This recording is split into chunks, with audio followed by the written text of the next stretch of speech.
Bem, meus irmãos e minhas irmãs, muito boa noite a todos, que Jesus nos ampare, que os bons espíritos nos inspirem nesses instantes que vamos passar reunidos para dar continuidade aos nossos estudos de doutrina espírita, né, dando continuidade ao livro Os Mensageiros, né, de André Luiz, professor Graciliano Chico.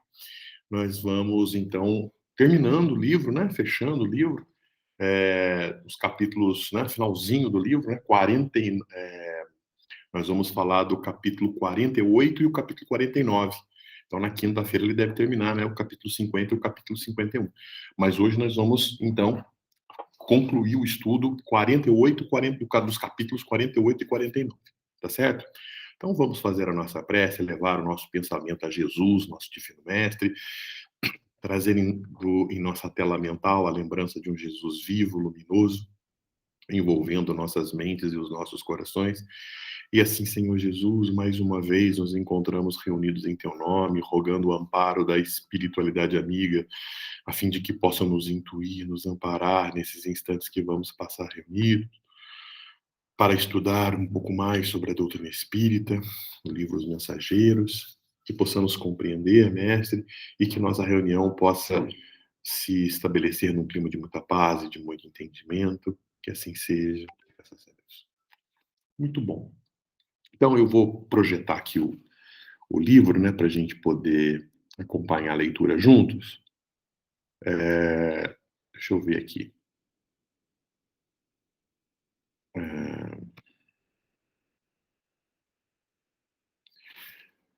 Os Mensageiros, está aqui. Então, capítulo 48, Pavor da Morte. Vamos ampliar aqui um pouquinho. Não sei se dá para vocês enxergarem aí. Um pouquinho menos. Bom, então vamos lá. Pavor da morte. Numerosas explicações do orientador atendiam-me às indagações naturais. No entanto, restava aprender alguma coisa. Por que motivo se reuniam ali tantos desencarnados, já que recebiam assistência espiritual, não poderiam congregar-se em lugares igualmente espirituais? Respeitosamente interroguei Aniceto nesse sentido. De fato, André, respondeu o generoso mentor, a maioria dos desencarnados recebe esclarecimentos justos em nossa esfera de ação. Você mesmo, nos primórdios da nossa esfera espiritual, não foi conduzido ao ambiente de nossos amigos corporificados para o necessário encaminhamento? Grande número de criaturas, porém, na passagem para cá, sentem-se possuídas de doentia saudade do agrupamento, como acontece no outro plano de evolução, os animais, quando sentem mortal saudade do rebanho. Para fortalecer as possibilidades de adaptação dos desencarnados dessa ordem ao novo habitat, o serviço de socorro é mais eficiente ao contato das forças magnéticas dos irmãos que ainda se encontram envolvidos nos ciclos carnais.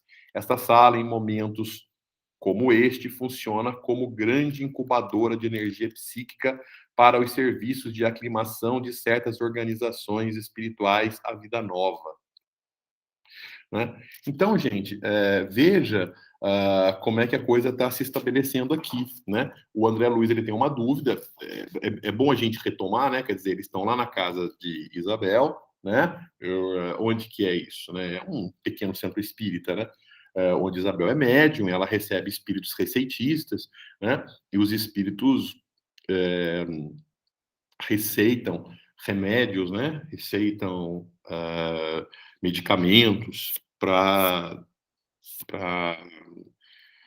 deficiências do corpo, né? Perceba que isso era muito necessário. Em 1900, se hoje, né? Nós estamos em 2021, né?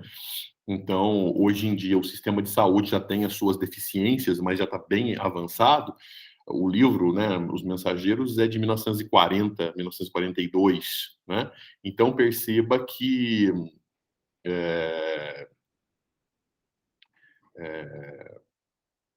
naquela época, o sistema de saúde no Brasil era muito mais complicado. Então, o acesso das pessoas mais pobres a tratamentos de saúde, a tratamentos médicos, era muito mais complicado. Então, pessoas chegavam doentes, tanto da alma, quanto mesmo do corpo físico, né? Então, era comum naquela época os espíritos receitistas, né, virem, e os médiums que têm essa características psicografavam receitas, orientações, né, de tratamento médico para que eles pudessem se tratarem. Então era uma coisa muito comum. Então tinha lá no trabalho as orientações espirituais, né, tinha lá a palestra, o Diógenes mesmo, né? O Diógenes mesmo, o Centro Espírita Diógenes Medeiros, ele começa com seu Chico Reis e a Dona Zica, né? Ali na rua que hoje recebe o nome dele, né? Francisco dos Santos Reis, a Rua da Feira ali, quem é de Guará sabe bem disso. Tinha ali o Centro Espírita Diógenes Medeiros, né? Que começou ali, isso em 1938. Né? Em 1938 começa ali, e o trabalho primordial é o trabalho de receita, né? Cadê a Dona Zica? Ela é uma médium receitista, ela orienta, né? Basicamente trabalha com homeopatia, e o seu Chico ajudava ali na confecção dos remédios, e na formulação da homeopatia, né, para que quando o espírito passasse, ele também não só a receita, mas desse ali o remedinho para as pessoas que iam ali buscar ajuda. Então, os encarnados iam buscar ajuda, mas os encarnados também iam, né, estavam ali.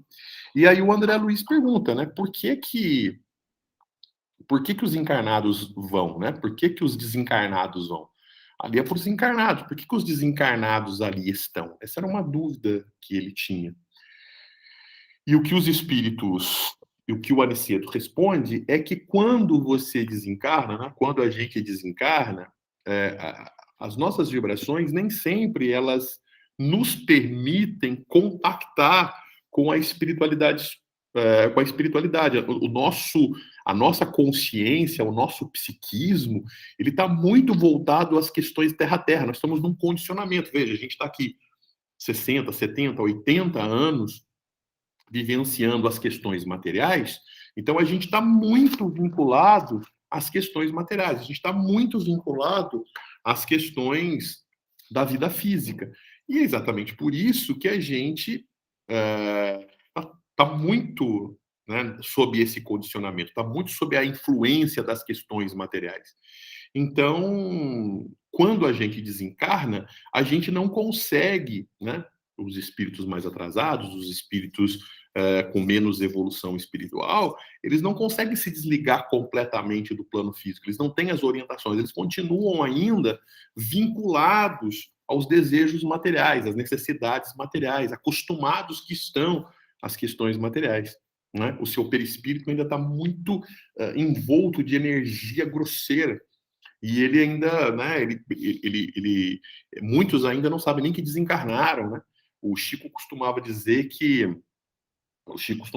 de 4 pessoas que desencarnam, 3 não sabem que desencarnaram, ainda acham que ainda estão encarnados, né? Quem assistiu aquele filme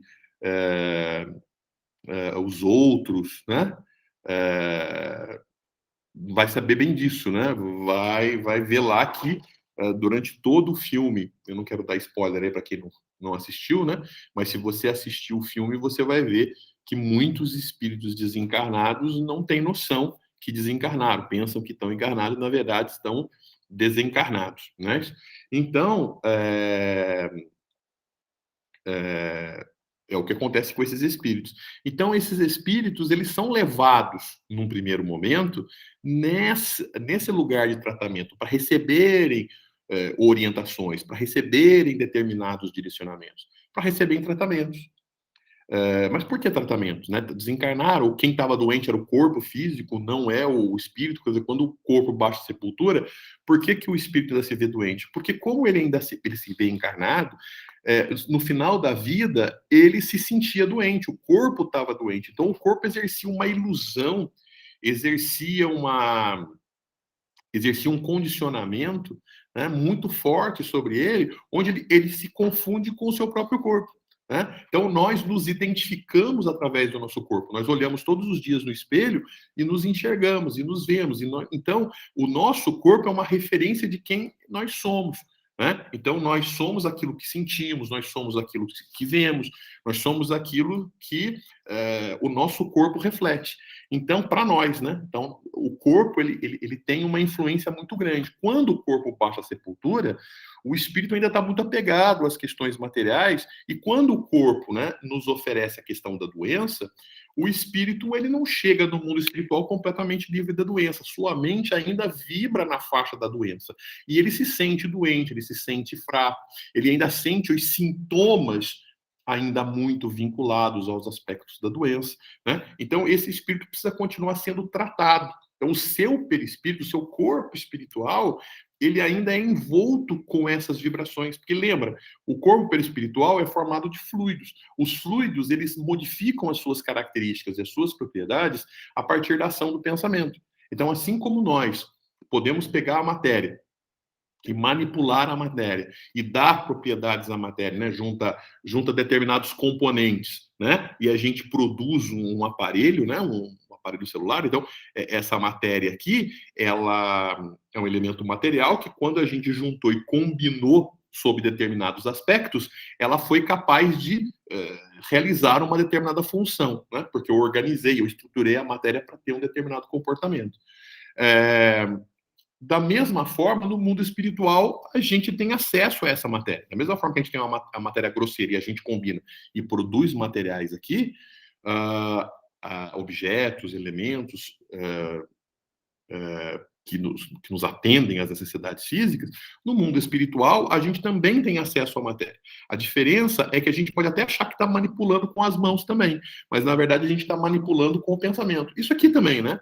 Isso aqui também a gente está manipulando com o pensamento, porque não adianta a gente ter mão, não adianta a gente ter os materiais, mas se a gente não souber o que fazer na organização dos materiais, isso aqui não sai, isso aqui não funciona. Então, no final das contas, quem está direcionando a mão, quem está organizando a mão para que a mão possa estruturar os elementos para fazer o elemento material que a gente quer, é o nosso pensamento, é a nossa mente.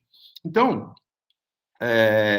a nossa mente, ela ainda continua muito vinculada se a nossa mente continua muito vinculada às questões materiais, se a nossa mente continua muito vinculada, né, às questões da encarnação, a gente sente fome, a gente sente sede, a gente sente as necessidades. Na verdade, o que a gente está sentindo é carência, é necessidade de afeto, são questões de natureza espiritual, né? Não de natureza material. Entretanto, isso se manifesta na forma fisiológica, né? E o espírito, então, aparece lá. Então, a doença que nos prendeu durante um certo tempo, dentro de um certo período, né?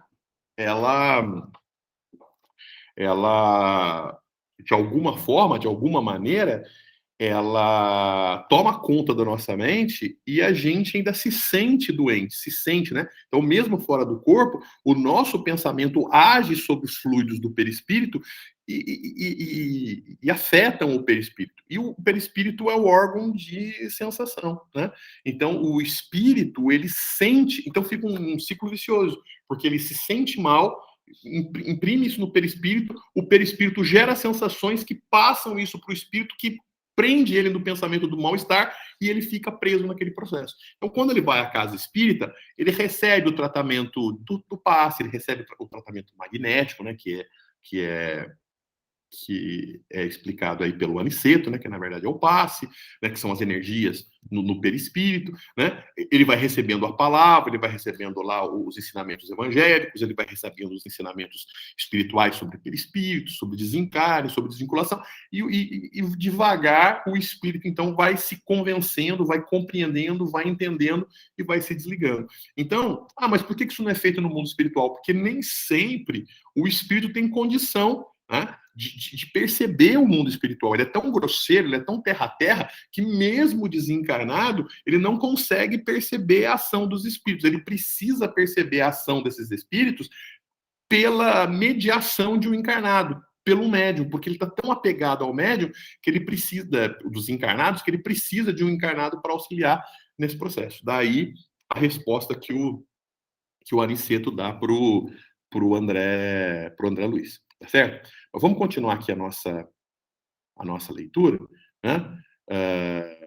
Para a gente continuar aqui o nosso estudo, né? Vamos lá. Então diz assim, ó.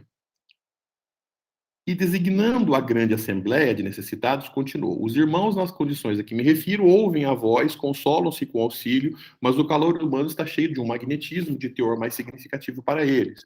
Com semelhantes contatos, experimentam o despertar de forças novas. Por isso, o trabalho de cooperação em tempos dessa espécie oferece proporções que você, por agora, não conseguiria imaginar. Não observou os preguiçosos, os dorminhocos, os invigilantes que vieram colher benefícios nessa casa?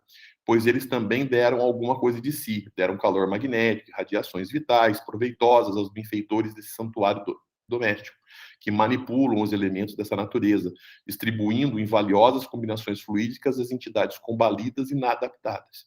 Então, percebe que o Aniceto está completa a explicação, dizendo que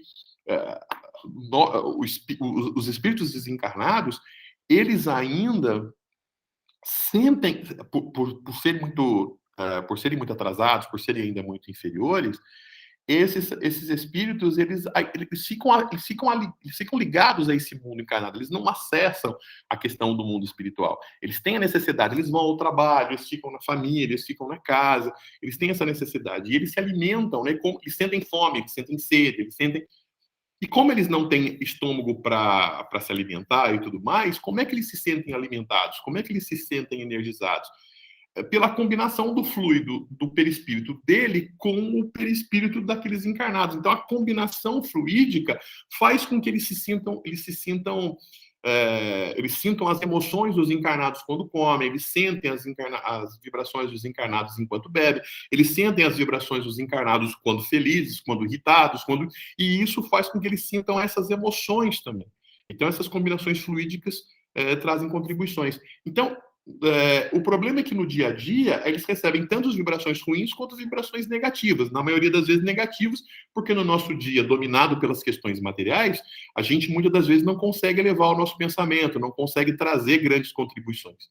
Mas quando a gente vai à casa espírita, e lá na casa espírita existem os estudos, existe a leitura do evangelho, existe condicionamentos para que o nosso pensamento se eleve, então nós encarnados temos condições de trazer maiores doações para os desencarnados que lá vão visitar. Então, mesmo quando a gente está indo no centro espírita para buscar ajuda, mesmo quando a gente vai lá para buscar ajuda para poder receber tratamento espiritual para a gente, nossas energias físicas estão sendo utilizadas para ajudar esses desencarnados que chegam ali. Então, né, o Aniceto aqui está explicando. E sorrindo concluiu o bondoso: tudo tem proveito, André. Nosso Pai nada cria em vão. Então, veja, mesmo a gente que nem sabe, né, que está indo lá na casa espírita, nem sabe que está ajudando, nem sabe que está podendo contribuir, a nossa energia, né, de encarnado, sob o efeito dos pensamentos positivos que a casa espírita está ali disseminando, está ali trazendo, está ali orientando, faz o nosso pensamento se elevar, e aí as energias que são eliminadas da gente, né, que são ejetadas da gente, são absorvidas por esses espíritos em seu perispírito, trazendo benefícios para ele. Terminada a reunião com benefícios gerais, que não me cabe descrever pormenorizadamente, atendeu Aniceto ao facultativo desejoso de aproveitar-lhe o concurso nobre junto aos clientes. Grande número de vezes clamou o receitista do grupo de Dona Isabel. Então tinha lá, né, o espírito, né, que orientava a Dona Isabel, o médium, né, o médico, né, receitista, que usava da mediunidade da Dona Isabel para trazer ali, né? Então ele oferece ali a explicação dele, a contribuição dele, né? Então ele diz assim: não só ministramos medicação aos corpos doentes, mas também orientamos os desencarnados que no curso da moléstia se encontram sob nossa assistência. E são sempre muitos, indaguei. É uma outra pergunta, né? Número crescente, elucidou o atencioso. Há ocasiões em que contamos com a cooperação de amigos ou parentes espirituais dos enfermos, mas na maioria dos casos somos forçados a agir por nós mesmos. Felizmente, quase nunca estamos sem auxiliares dedicados e ativos. Há companheiros que se consagram a cuidar de tuberculosos, cegos, aleijados, leprosos, perturbados, moribundos, isoladamente. São eles nossos devotados colaboradores em todas as situações, né? Então perceba que o espírito receitista, né, ele vai ao centro, usa da mediunidade da Dona Isabel para trazer receitas para os encarnados, mas eles aproveitam também o trabalho que estão sendo ali, né, para auxiliar os desencarnados. E ele conta que, né, que o número é crescente, né, sempre um número muito grande de pessoas, né, mas não falta ali ajudantes, né? Eles às vezes conta ali com os próprios parentes daqueles espíritos desencarnados que precisam de ajuda, e às vezes ele não conta com isso, mas tem alguns trabalhadores espirituais que contribuem, que ajudam, né, que auxiliam. Pusera-nos a caminho e a breves minutos estacionávamos diante de um edifício de vastas proporções. Veja, agora eles terminam o trabalho na casa espírita, eles terminam o trabalho, né, no pequeno centro espírita, que era a casa de Dona Isabel, e eles vão para um outro lugar fazer um outro trabalho, né? Eles vão atender um outro espírito que está necessitado, que precisa de ajuda. Então, eles vão lá, puseram a caminho e a breves minutos estacionavam diante de um edifício de vastas proporções. O colega gentil conduziu-nos ao interior de espaçoso necrotério, onde defrontávamos um quadro interessante. O cadáver de uma jovem de menos de 30 anos ali jazia, gelado e rígido, tendo ao seu lado uma entidade masculina em atitude de zelo. Com assombro, notei que a desencarnada estava unida aos despojos, parecia recolhida a si mesmo, sob forte impressão de terror, cerrava as pálpebras deliberadamente, receosa de olhar em torno. Terminou o processo de desligamento dos laços fisiológicos, exclamou o facultativo atento. Mas a pobrezinha, 6 horas, que está dominada por terrível pavor. E apontando o cavalheiro desencarnado, que permanecia junto a ela, cuidadoso, o receitista esclareceu: aquele é o noivo, que a espera há muito. Aproximamo-nos um tanto e ouvimos-lo exclamar carinhosamente: Cremilda, Cremilda, vem, abandona as vestes rotas. Fiz tudo para que não sofresse mais. Nossa casinha te aguarda, cheia de amor e luz. A jovem, todavia, cerrava os olhos, demonstrando não querer vê-lo. Notava-se perfeitamente que seu organismo espiritual permanecia totalmente desligado do vaso físico, mas a pobrezinha continuava estendida, copiando posição cadavérica, tomada de infinito horror. Bom, gente, o que acontece aí? Né? O que está acontecendo nesse processo? Então, eles são levados para um outro lugar para fazer um socorro, né, para fazer a ajuda de uma outra entidade que acaba, né, que às 6 horas havia desencarnado, mas continuava apegada ao corpo. Veja, ela estava desligada, ela já estava desencarnada, já não existia mais ligação com a estrutura física, mas ela preferia não se desvincular do corpo, ela estava muito apegada ao corpo. E o que era a base desse apego? Era vaidade, orgulho? Não, né? O que a apegava era o medo, era o despreparo, né? Ela estava o medo do desconhecido. Gente, quando a gente está doente, né? Quando de repente, né, a gente vai a um consultório médico e o médico dá um diagnóstico ruim para a gente, olha, você está doente, a sua doença não tem cura, a sua doença, né, não precisa nem ser assim, né? Olha, é uma doença brava, séria, isso já nos desorganiza psicologicamente, né? Isso já causa uma angústia, causa às vezes uma depressão. Quando o diagnóstico é de desencarne, isso provoca um desequilíbrio extremamente grande. Imagina quando as reações psicológicas que acontecem no momento da morte, a insegurança ao novo, né? Você está acostumado, você está ligado ao corpo durante muito tempo da sua vida, você está vinculado ao corpo. Então, você está acostumado com aquela vida. A vida pode estar difícil, pode estar complicada, pode não estar simples, mas você está acostumado com essa vida e você sabe como lidar com ela. Entretanto, quando você desencarna, você é arremessado para uma outra vida que você não se lembra, que você não se recorda. E como é que é entrar novamente nessa vida, né? Como é que é retornar à pátria espiritual depois de um longo período em que você esteve encarnado. Não é fácil, não é trivial. Então, o espírito que não se preparou adequadamente para isso, e nem sempre a gente está preparado para isso, a grande maioria das vezes, o Chico costumava dizer que os espíritas estão desencarnando mal. Né? Os espíritas que têm conhecimento, que estudam, que sabem o que os aguarda no mundo espiritual, tem chegado no mundo espiritual despreparado, apesar de todo o estudo, apesar de toda a orientação que recebe do mundo espiritual. Né? Se nós que recebemos essas orientações, que lemos, que estudamos, que estamos na casa espírita, temos acordado, temos chegado mal, temos chegado despreparados na casa espírita, no mundo espiritual, imagine o espírito que não tinha essas orientações, que não tinha essa organização. De novo, esse livro foi escrito em 1940, 1942, e obviamente o número de casas espíritas, o número de orientação era muito pequeno, né? Então, essa moça não tinha essa orientação. Então, ela passava por um medo muito grande.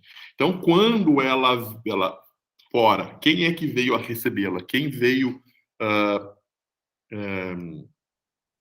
recebê-la na saída do corpo físico, né? Recebê-la na entrada do mundo espiritual? O noivo, a pessoa que ela amava, provavelmente já tinham vínculos de outras encarnações. Esse noivo havia desencarnado, né? Não havia casado com ela. Ainda noivo, desencarnou. O casamento nem tinha se estabelecido. Mas ele tinha vínculos com ela não só nessa vida, tinha vínculos em outras encarnações. E veio recebê-la. E ela, obviamente, estava com medo. Não com medo dele, mas com medo de um desencarnado, da situação. Mas como é que eu estou vendo um desencarnado? Como é que eu estou vendo aqui um morto, né? Um cadáver, né? Um fantasma, né? Então ela estava assustada com a situação, não é trivial. E aí o André Luiz, a equipe, né? O receitista, o Aniceto, o André Luiz, o Vicente, foram chamados ali para observar aquele processo, aprender e também contribuir com, né, auxiliar naquela circunstância, naquela situação. Então vamos acompanhar, né? Continuar acompanhando aqui a leitura, né, para a gente poder terminar o nosso estudo aqui, né? Então, aqui, ó. Aniceto, que tudo pareceu compreender num abrir e fechar de olhos, fez leve sinal ao rapaz desencarnado, que se aproximou comovido.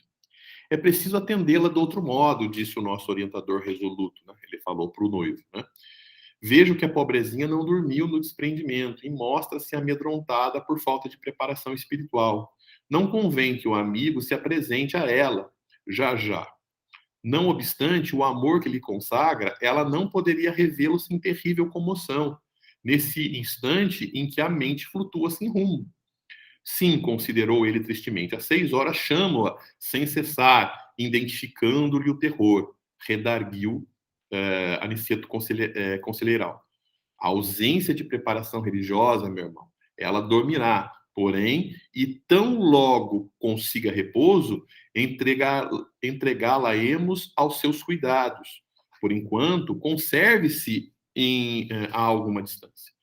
E fazendo-se acompanhar do facultativo, que assistira espiritualmente a jovem nos últimos dias, aproximou-se da recém-desencarnada, falando com inflexão paternal. Vamos, Cremilda, ao novo tratamento. Ouvindo-o, a moça abriu os olhos espantadíssimos e exclamou: Ah, doutor, graças a Deus, que pesadelo horrível! Sentia-me no reino dos mortos, ouvindo o meu noivo falecido há anos chamar-me para a eternidade. Não há morte, minha filha, objetou Aniceto, afetuoso. Creia na vida eterna, profunda, vitoriosa. É o senhor o novo médico? Indagou, confortada. Sim, fui chamado para aplicar-lhe alguns recursos em bases magnéticas. Torna-se indispensável que durma e descanse. É verdade, tornou ela de modo comovente. Estou muito cansada, necessitando de repouso. Recomendou-nos o instrutor, em voz baixa, prestássemos auxílio em atitude íntima de oração. E depois de conservar-se em silêncio por instantes, ministrou-lhe passe reconfortador. A jovem dormiu quase imediatamente. Deslocou a Aniceto, afastando os despojos com zelo amoroso de um pai, e chamando o noivo reconhecido, entregou-a carinhosamente. Agora poderá encaminhá-la, meu irmão. O rapaz agradeceu com lágrimas de júbilo e viu-o retirar-se de semblante iluminado, utilizando a volitação a carregar consigo o fardo suave do seu amor. Né? Então, gente, é isso, né? Então, não é trivial, não é simples, não é passar, né, as reações psicológicas no momento da morte. E veja que Aniceto, ele fala desse despreparo da questão espiritual, né? E esse despreparo vem, às vezes, da falta da ação religiosa, né? Todos nós, o ser humano, ele tem várias dimensões. Ele tem uma dimensão animal, né?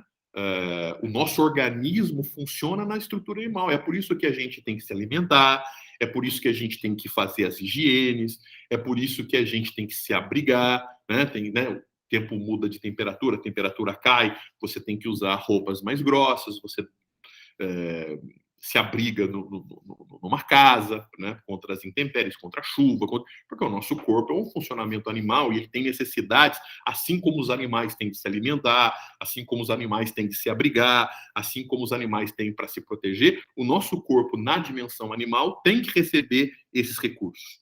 Né? O ser humano também tem uma dimensão racional. Nós não nós precisamos pensar, raciocinar, conter os nossos impulsos, né? A nossa vida racional, ela é uma necessidade. Nós precisamos assistir um filme, nós precisamos ler um livro, nós pensamos, raciocinamos, e essa necessidade de trocar ideia, de discutir a partir da leitura de um livro, a partir de assistir um programa de televisão, né? Nós estamos trocando ideias, nós podemos até não perceber, mas nós estamos ali assistindo, estamos ali pensando e estamos concordando, discordando, estamos ali na troca de ideias, né? Quando estamos lendo, quando estamos assistindo um programa de televisão, quando estamos ali assistindo um filme, né? Então, essa necessidade racional, ela é elemento importante. Nós temos a dimensão social, nós precisamos do contato humano, né? A solidão completa não faz bem para ninguém, né? Nós temos a necessidade de conversar com o outro, de falar com o outro, de nos relacionarmos, né? A dificuldade que nós sentimos agora com o isolamento social por conta da pandemia fez com que a gente percebesse muito essa necessidade humana, né? As dificuldades de ficar isolado. Somos seres políticos, né? Então a gente não basta simplesmente estar isolado, estar em contato com as pessoas. Nós temos a necessidade de pôr de posicionar o pensamento das pessoas, de fazer com que de tentar convencer as pessoas de que a nossa maneira de ver o mundo é a correta e, portanto, querer que as coisas se organizem de um jeito que a gente pensa e não de outro, e aí a discussão das ideias, as proposições de ideias, a tentativa de convencimento, ela faz parte do ser humano, é da natureza política do ser humano, né? E então a gente tem essa necessidade, tem a necessidade de preparo para isso, né? Por isso que a escola tem uma preocupação, né, em falar sobre o nosso corpo, em desenvolver a nossa questão racional, lógica, né, o aprendizado da matemática, da física, da química, né, das ciências de uma forma geral, né, para desenvolver o intelecto, a necessidade que a gente tem das relações humanas, né, do contato humano, de sair, de passear, de ir a um cinema, de visitar amigos, né, é importante. A questão da gente receber orientação, né, política, né, para que a gente possa votar, para que a gente possa identificar as pessoas que pensam como a gente e a gente colocar como representantes lá no governo e aquela coisa toda. Então a gente tem preparo para isso, ou deveria ter, né? E a gente tem uma outra dimensão, né, que é a dimensão estética, né, que envolve questões morais.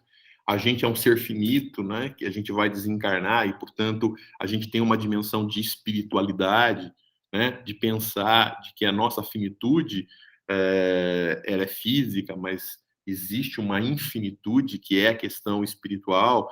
Então, o entender o que vai acontecer após a vida, né, o que justifique, então, a nossa vida antes desse momento. Então, a formação religiosa ela tem um papel importante. Mas quando a gente não vive, por mais que a gente seja boa pessoa, por mais que a gente seja correto, a gente tem um despreparo. Perceba que essa moça, ela não é uma pessoa ruim, ela é uma pessoa boa, ela estava lá, ela tinha desencarnado, estava sob efeito, ela tinha méritos significativos, né? Ela tinha ali o concurso do noivo para ajudá-la. Quando o noivo não deu conta, ela teve a ajuda de Aniceto, que é um espírito preparadíssimo, né? Ela recebeu a ajuda ali de Aniceto para poder fazer. Então, não é um espírito qualquer, é um espírito com méritos, é um espírito com, né? Perceba que André Luiz ficou 8 anos lá no umbral, né? E para conseguir entender, para conseguir perceber a realidade espiritual e aí ser socorrido. O André Luiz. Essa moça não, essa moça, ela em 6 horas, ela recebeu o auxílio. Não é que ela recebeu o auxílio, o André Luiz também recebeu o auxílio, né? Mas em 6 horas, ela se abriu, ela percebeu, ela compreendeu e ela foi encaminhada. Então, é um espírito que tem méritos para isso, né? O André Luiz demorou muito tempo para perceber isso, né? Mesmo recebendo a atenção, ele demorou muito tempo para perceber a assistência espiritual. Então, não é trivial, não é um espírito qualquer, é um espírito de mérito. Mas ele não tinha preparo religioso. Perceba de novo, né, o ensinamento doutrinário espírita, fora da não é que fora do espiritismo não há salvação, fora da caridade. Então, o fato da pessoa não ter religião, o fato da pessoa não seguir um determinado aspecto religioso, não impediu que ela fosse uma pessoa boa, e o fato dela ser uma pessoa boa, isso trouxe contribuições significativas para ela ser assistida e atender a assistência e auxiliar a assistência para se auto-auxiliar, né, para receber o ajuda, para tudo mais. Entretanto, a falta de religiosidade fez com que ela tivesse ali alguma dificuldade, apesar de ser boa, apesar de ser isso. Mas, sendo boa, ela recebeu todo o auxílio, todo o amparo, e essa bondade no coração ajudou-a. Então, mesmo ela não sendo religiosa, ela teve uma abertura, ela teve uma possibilidade grande ali nisso. Então, a necessidade da gente se preparar, da gente estudar, da gente entender, né? E à medida que a gente entende, a gente vai se preparando psicologicamente para esse fenômeno, né, que é o fenômeno da morte. Se preparar para a morte é um papel importante de todos nós, né? Nós temos que estar preparados para esse fenômeno, que um dia todos nós vamos passar por ele. É isso? Então,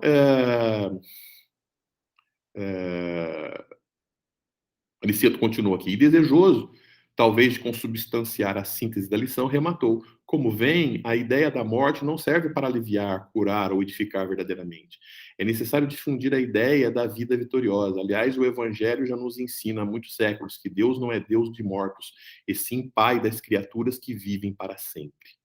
Né? Então, percebam, né, aqui o arremate aqui do Aniceto aqui para o que efetivamente aconteceu.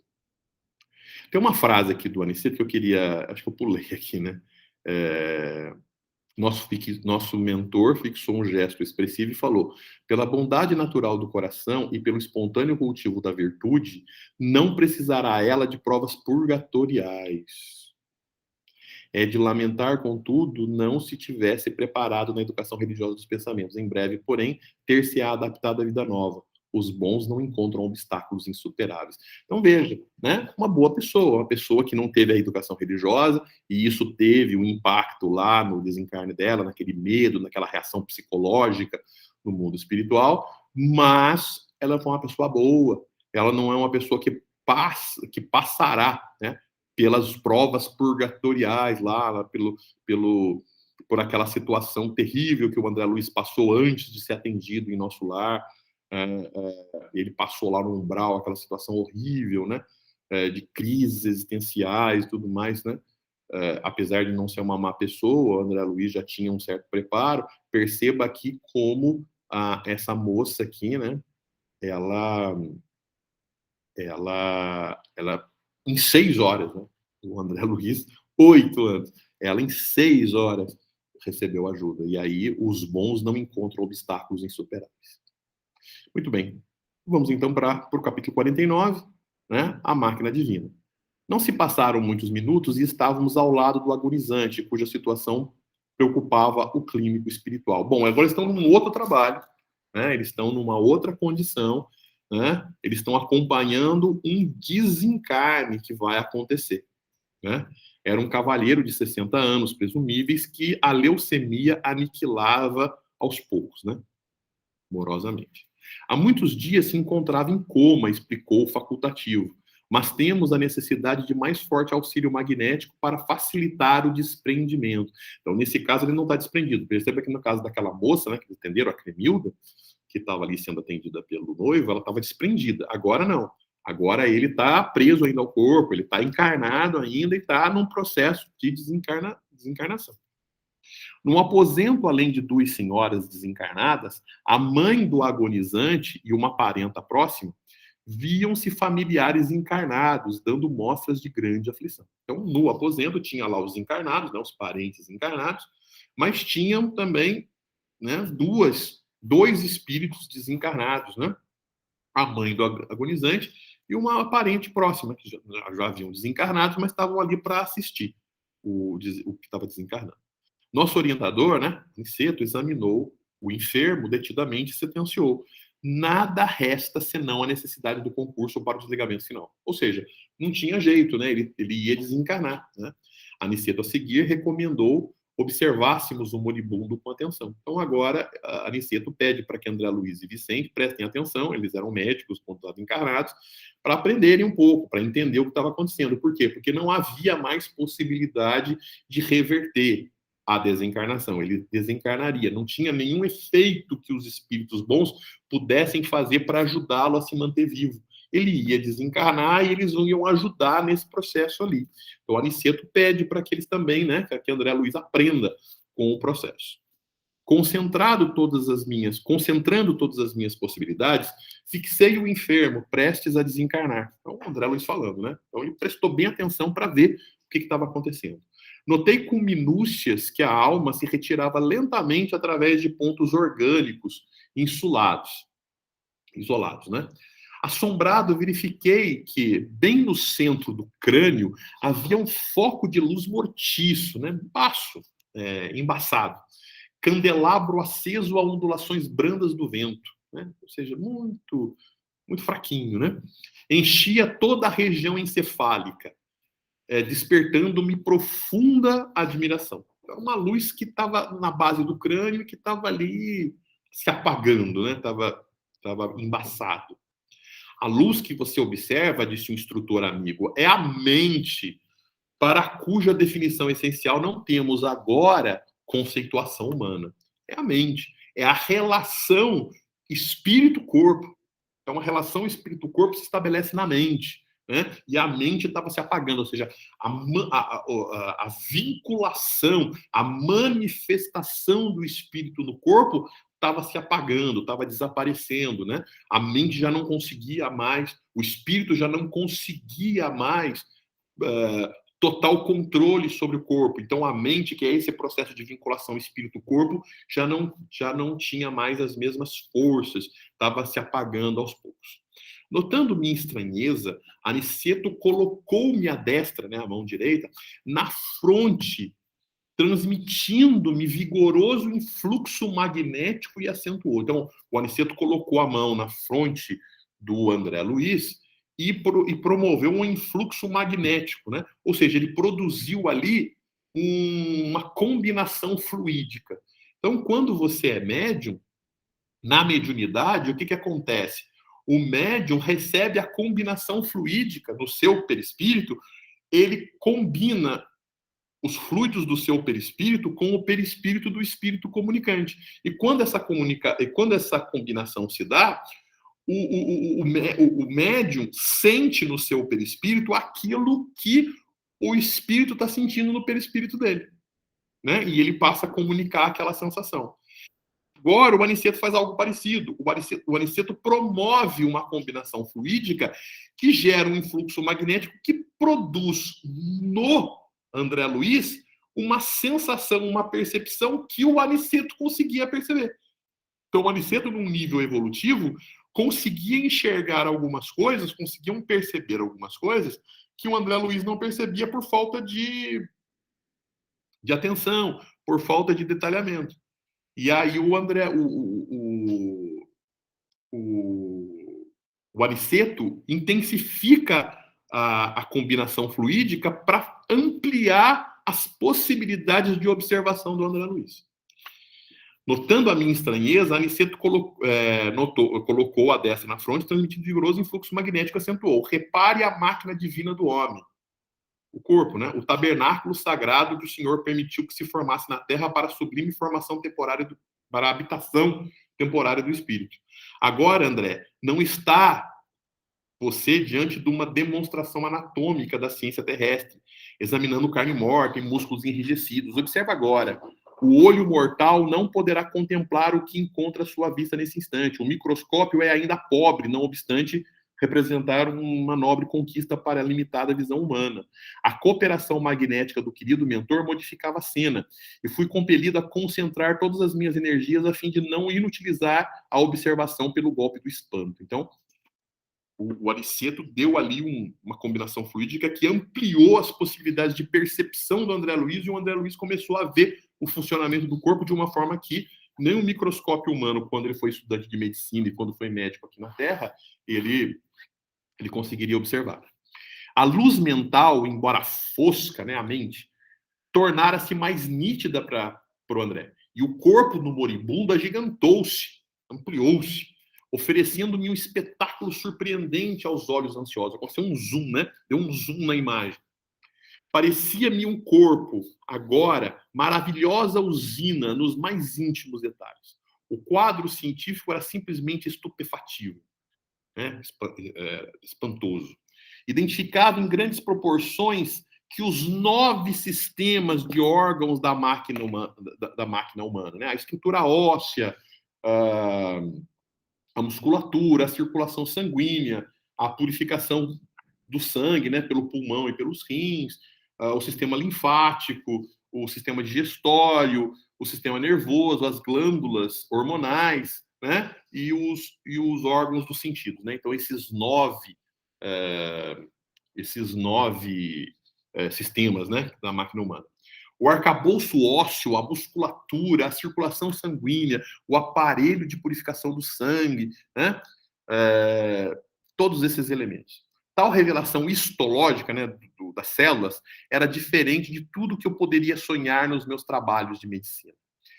A circulação do sangue semelhava-se a movimento de canais vitalizadores daqueles pequenos mundos de ossos, carne, água e resíduos.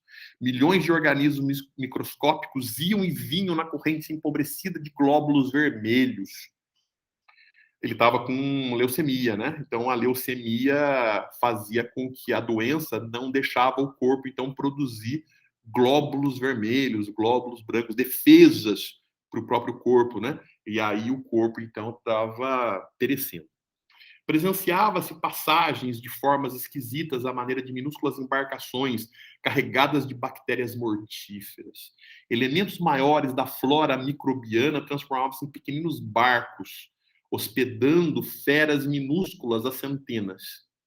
Invadiam todos os núcleos organizados. Os órgãos, como os pulmões, o fígado e os rins, estavam sendo assaltados irremediavelmente por incalculável quantidade de sabotadores infinitesimais.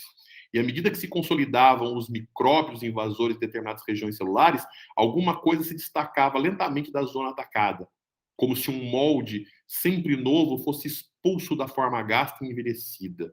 Então, eu vou chamar a atenção disso para vocês, né? Então, percebam, né, o que está acontecendo aqui.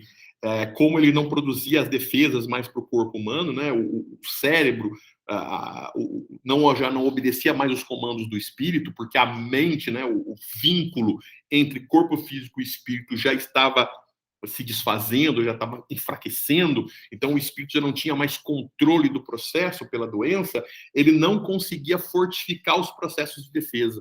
Então, como ele não conseguia, através do seu sistema de glândulas hormonais, produzir os hormônios que davam-lhe as defesas, né, produziam ali os glóbulos brancos, vermelhos, para a produção das defesas, as bactérias, né, os os vírus, enfim, e entravam pelo corpo e traziam ali a desencarnação. E aí o que eu queria chamar a atenção de vocês é como se um molde sempre novo fosse expulso da forma gasta e envelhecida. Então, começa a perceber a expulsão do perispírito do corpo físico, né? O perispírito, né, esse molde sempre novo, era expulso da forma gasta e envelhecida, né, do corpo, reconhecendo eu desse modo que a desencarnação se operava através do processo parcial, facultando ilações preciosas. Então, de pouco em pouco, os vínculos perispirituais iam se desfazendo. Então, de pouco a pouco, cada ponto do seu corpo ia se separando do perispírito. Reparei que algumas glândulas faziam desesperado esforço para enviar aos centros invadidos determinadas porções de hormônios que eram incontinentemente absorvidos por elementos letais. O plasma sanguíneo figurava-se líquido estranho e gangrenoso.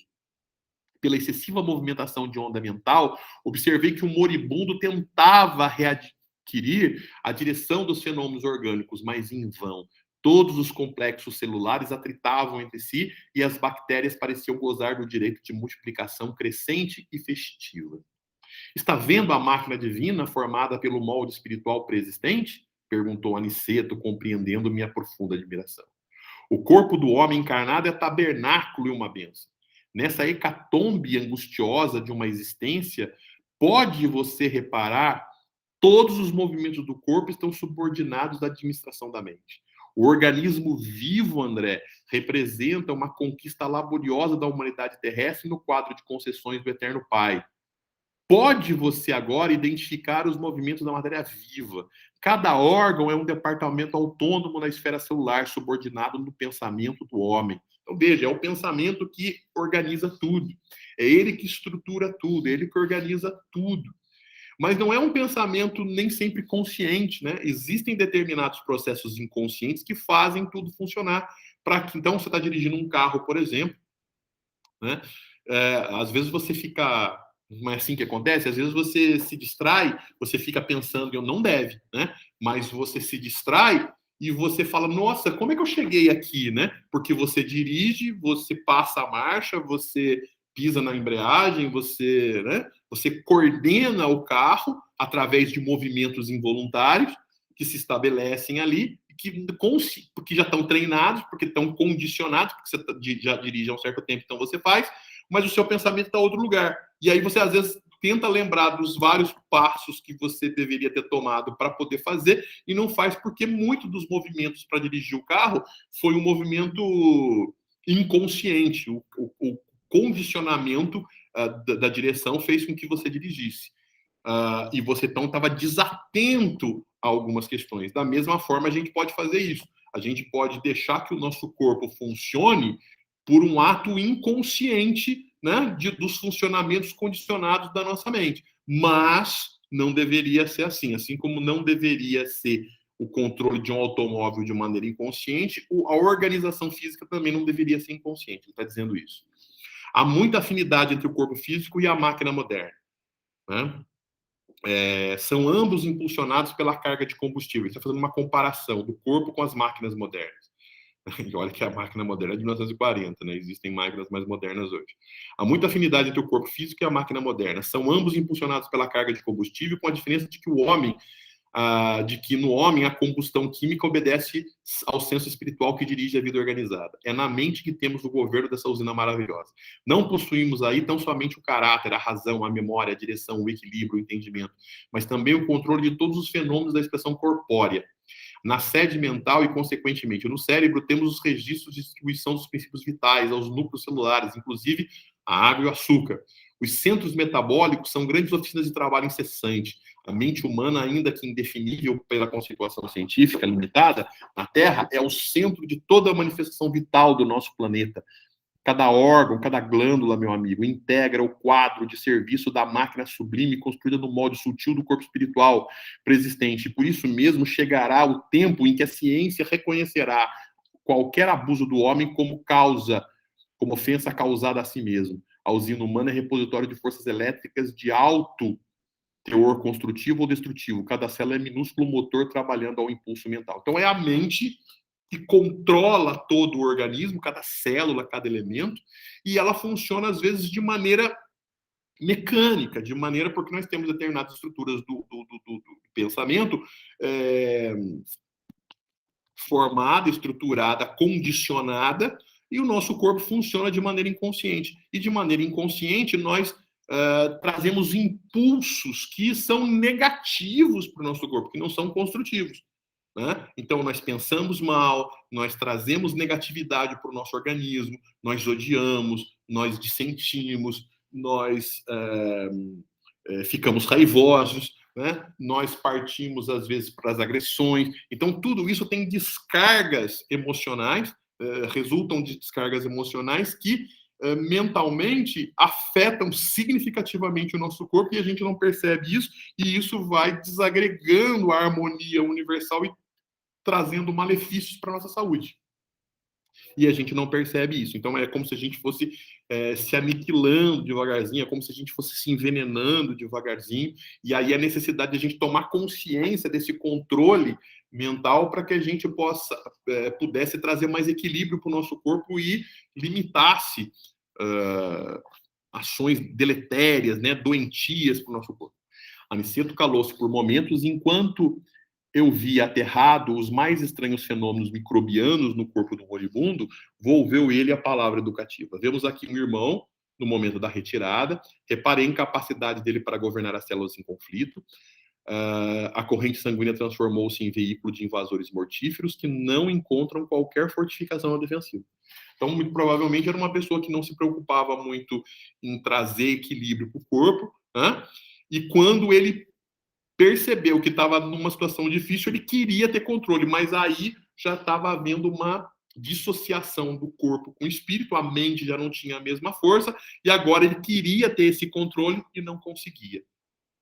Né? Esse controle consciente, essa ação regeneradora, ele já não conseguia. Então, nós que conseguimos, nós que ainda não estamos nessa fase aqui do indivíduo que está desencarnando, a gente tem essa condição de trazer esse equilíbrio, de trazer esse processo de trazer benfeitorias. Então, a prece, a meditação, né? São ações positivas da mente sobre o nosso corpo que vai trazer equilíbrio, que vai trazer boas condições. Né? Observe e identificará milhões de unidades da tuberculose, da lepra, da difteria, do câncer, que até agora estavam contidos nos porões da atividade fisiológica pela defesa organizada, que se multiplicam assustadoramente de par com outros micróbios tão prolíferos quanto terríveis. Então, ele tinha esses elementos, nós trazemos esses elementos no corpo, e basta que a gente, então, arrefeça, basta que a gente não esteja em desarmonia, né, de tal maneira que a gente não possa oferecer as condições de defesa do próprio organismo para que esses elementos acabem tomando conta e nos trazendo doença, nos trazendo limitações. A nutrição foi interrompida, então a ação mental foi interrompida. Não há possibilidade de novos suprimentos hormonais.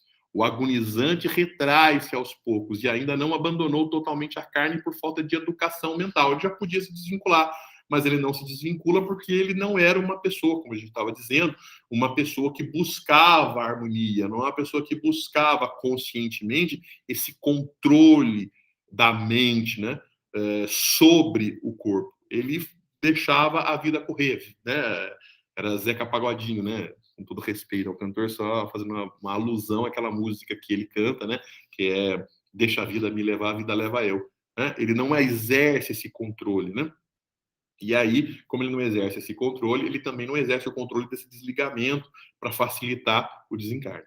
Vê-se pelo excesso de intemperança das células, sobre os quais não exerce nem mesmo um controle parcial, que este homem viveu bem distante da disciplina de si mesmo. Seus elementos fisiológicos são demasiadamente impulsivos, atendendo muito mais ao instinto que ao movimento da razão concentrada. Então, ele organizou a mente organizando o corpo através dos aspectos instintivos. Ele jamais procurou ter um controle racional do próprio corpo. Né? Como ele não buscou nenhum tipo de controle, esse controle não era consciente. Então, eu confesso a vocês, né, fazer uma meditação para mim é bastante difícil. Não é fácil, não é trivial. eu fecho os olhos e já, né, desliga a mente, procure ir no lugar, daqui a pouco a minha mente já está em outro lugar, já está pensando, já está concentrado em outros aspectos. Então mostra esse meu despreparo, mostra essa minha indisciplina, né? Mostra essa falta de um controle, consciente das ações do nosso corpo, trazendo, não, agora eu quero que traga benefício para o corpo, agora eu quero fortificar o meu corpo, agora eu não. Ele vai pelos impulsos, ele se deixa levar pelas questões emocionais. Então, ele não tem controle sobre as suas emoções, ele não tem controle sobre as ações das questões externas à questão interna, né? Determinados fatos externos o desequilibra, né? Quantas vezes a gente deixa que falas humanas, né, nos deixem raivosos, chateados, entristecidos, nos desanimem, nos abatam, nos tirem vontade, nos tirem desejo, nos tirem determinação. Então percebam como a gente tem um despreparo para fazer esse controle, para trazer aspectos positivos para a nossa própria vida. E é o caso desse desencarnado aqui que o André Luiz está aproveitando para nos dar um aviso, um alerta, um conselho. A falar a verdade, esse nosso amigo não se está desencarnando, está sendo expulso da divina máquina, onde, pelo que vemos, não parece ter prezado bastante os sublimes dons de Deus. Então, veja, ele é um espírito que ele não tem controle sobre o que está acontecendo com ele não tem ação sobre esse processo, porque durante a sua vida ele não procurou desenvolver a capacidade que ele tem, que é, né, esse potencial que ele tem de, como é a mente que controla o corpo, ele pode, de maneira consciente, ter esse domínio. Mas como ele simplesmente viveu, ele nunca buscou esse controle emocional, esse controle racional da sua conduta, do seu pensamento, das suas emoções, ele, agora, nesse momento da morte, que seria, do desencarne, que seria importante ele ter esse controle, ele não tem. Tá certo? Então, gente, a gente encerra esse capítulo, né, esses dois capítulos, o 48 e o 49. Eu espero que, de alguma forma, né, a gente tenha trazido algum tipo de contribuição para a compreensão desses dois capítulos. Eu agradeço a todos pela atenção, pela assistência e me despeço, né, agradecidos e desejando a todos que estejam bem, né, e que na próxima quinta-feira possam estar aí, se não me engano, a Cristina, para terminar o livro, fazer o capítulo 50 e 51. Tá certo, gente? Muito obrigado a todos. Vamos fazer a nossa prece, elevar o nosso pensamento a Jesus, nosso Divino Mestre, trazendo em nossa tela mental a lembrança de um Jesus vivo, luminoso, envolvendo nossas mentes e os nossos corações.